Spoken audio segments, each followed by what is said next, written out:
ask you a question. What should you be charging for a speaking engagement? You're probably a speaker or aspiring speaker in any particular area, right?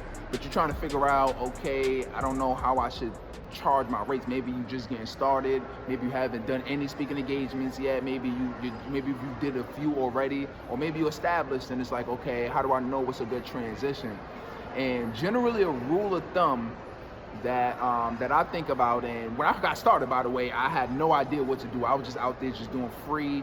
I didn't have any really kind of target of specific niches I wanted. I wasn't clear. I was just out there just doing anything, and at least some activity is better than zero.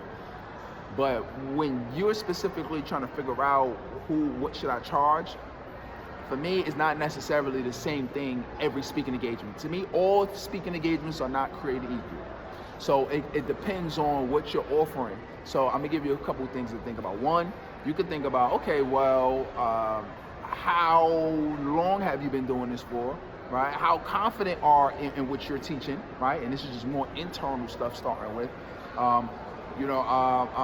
What's the outcome? Is it more, if you're speaking to more entrepreneurs or people who are in business that could generate a lot of income from what you're talking about, the prices go a little bit higher, depending on if you're speaking to a school versus a university or you're speaking to a corporation, right? If you're talking to schools, it could be anything with maybe from 1,000 to 3,000. If you're talking to nonprofits or you could probably charge a little bit more. If you're talking to maybe Boys and Girls Club or might be, whatever. Or if you're talking to, corporations and going into corporate, you could charge 5, 10, 15, 20, 25,000 plus, depending on what you're teaching though. Is it more soft based in regards to more personal development?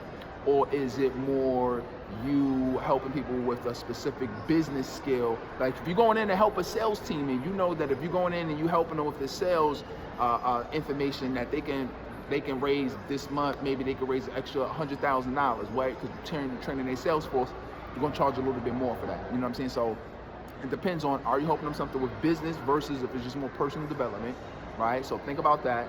Second, how long have you been in the business? How confident you are in training the information? That's two, what your experience level is. But then also a few other things to think about is, what else is there that's part of the situation, right? So you might have books.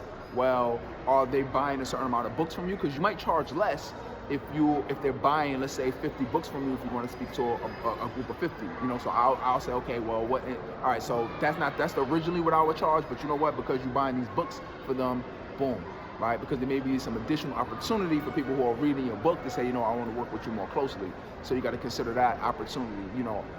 Can you record? Can you not record? Because if you're able to record it, you can put it on your social, you can show people, and then you can get additional business from that. What else? How long are you going to be speaking for, right? If somebody, I've literally had engagements where they just wanted me to come in and speak for 10, 15 minutes.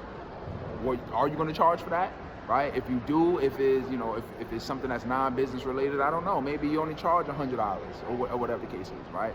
It's up to you. I don't think there's really no right or wrong, but I think this is just some general rule of thumbs you could think about. And then also, are you speaking for an hour, a half day?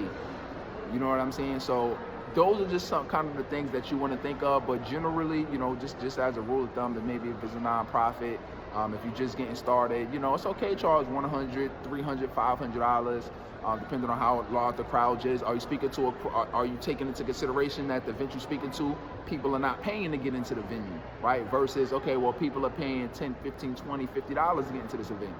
You know what I'm saying? So those are the things that you think about, but maybe it could be 1,000, 2,000 if you've been doing this for a little while. If you're speaking to a corporation and you're helping them generate bottom line revenue, it could be, 5,000, 10,000 plus. It's just something that's just more soft based. It can be, 3, 4, 5,000. So it's kind of hard for me to give you a roundabout, but those are just some of the things to think about. And then just talk to other people that's in your industry, and then you see what they're charging based on their experience level, and does yours compare to them? And if it does, then charge similar prices. If you feel like, okay, they may be a little bit ahead of me and this is what they're charging, then I can charge a little bit lower, okay? So those are just some general guidelines, all right? But just go out and don't be afraid and just get things done. It's work.